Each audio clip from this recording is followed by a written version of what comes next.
I am the Tofu Golem. Please enjoy the video. You'll begin by getting both devices ready. Update Mac OS and iOS so features match. Once done, turn on Wi-Fi and Bluetooth on your iPhone and Mac. You need both radios active.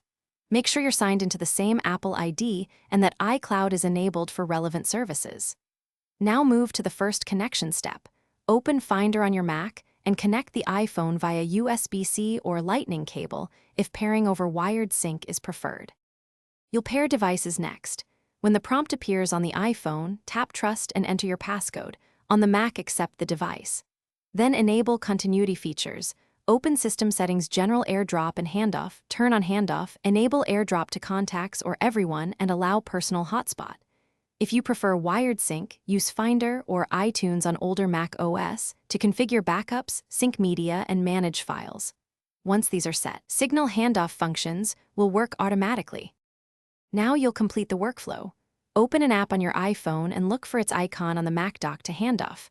Place calls on Mac using iPhone cellular calls and paste with Universal Clipboard. Use AirDrop to send files instantly and enable personal hotspot when you need internet on the Mac. If something fails, first restart Wi-Fi and Bluetooth on both devices, sign out then back into Apple ID, and reboot devices. These steps resolve most connection problems quickly. Thanks for watching. Consider subscribing if we helped you today.